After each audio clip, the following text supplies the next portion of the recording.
puts in the consistent work, he can not take nights like this for granted, but he puts himself in a position to have nights like this. And he's been diligent.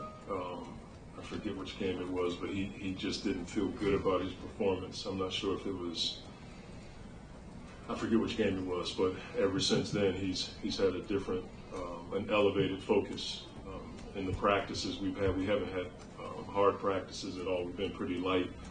But when he's come in, he's gotten his reps in, and he's coming in early. He's staying after.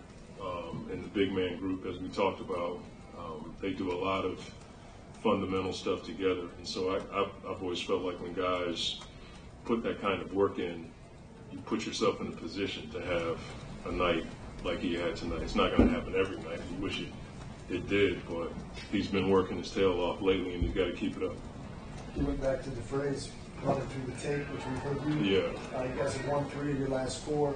You're seeing some habits that are continuing as you guys continue to build. Yeah, both ways. I see the poise when teams make a run, but also down the stretch we got to get a lot better at executing, inbounding the ball, spacing, so we can have some clarity in spacing to inbound the ball. And guys have to get used to those situations. We have a set that we call quick, so we don't have to call a timeout, and it's a pretty deliberate, easy set. We got to be able to execute that kind of play, and then side out of bounds. You got to be able to execute and deal with the pressure, because when you get into big time games, in particular playoff games, they're not going to call foul, and you can't expect a foul. So we got to get better there. But then I saw us outside of that second quarter. Early in the second quarter, the ball movement, the player movement was much better for the rest of the game.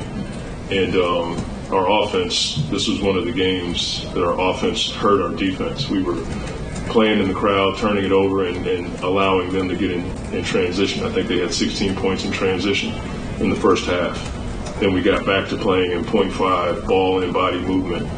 And I thought that helped us get some energy and momentum in our favor.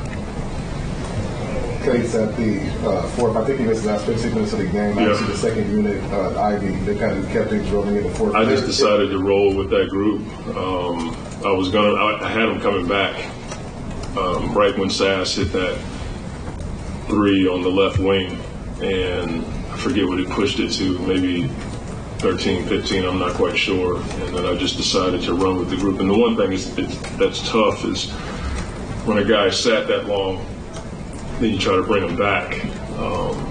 That's pretty hard. He could have done it, but I just decided to sit him, and I'm just glad it worked out for us. And obviously, the second unit is kind of seesaw this year.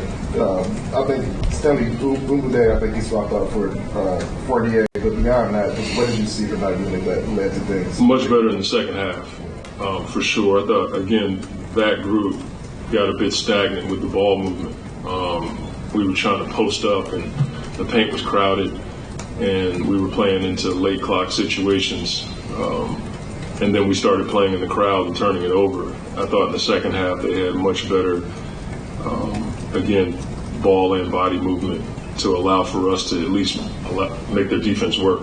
I thought in the first half it was like one pass and attack, or one pass shot, and their defense didn't have to work. And if we turned it over, as we talked about in the pregame, their transition and pace has been one of the best in the league. It felt like in the first half, Stu was really the only one keeping somebody in front of him. Yeah. And he barely maybe touched the ball 4 times on offense. I guess, what is that? We talked about him the other day, just knowing your role and doing it well, but to not be involved necessarily in the offense as much, but still give that defensively, it felt like it carried over in the second half at least. We tried to highlight that at the halftime, or in the halftime edits. He was the one guy that was putting his chest on the ball, and he got a block shot, he stayed in front of the ball, forced tough shots.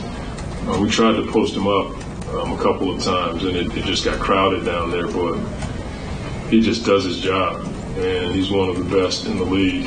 A lot of people talk about guarding 1 through 5. I don't think everybody's in that category, but he is certainly one guy that's in that category. And defensively, he's an anchor for us every single night.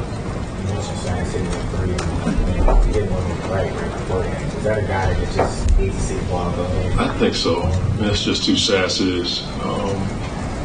The one on the left wing, I couldn't even see him because he's so small. He got behind, a few players, and then when it went in, and I saw him doing his thing, whatever that is.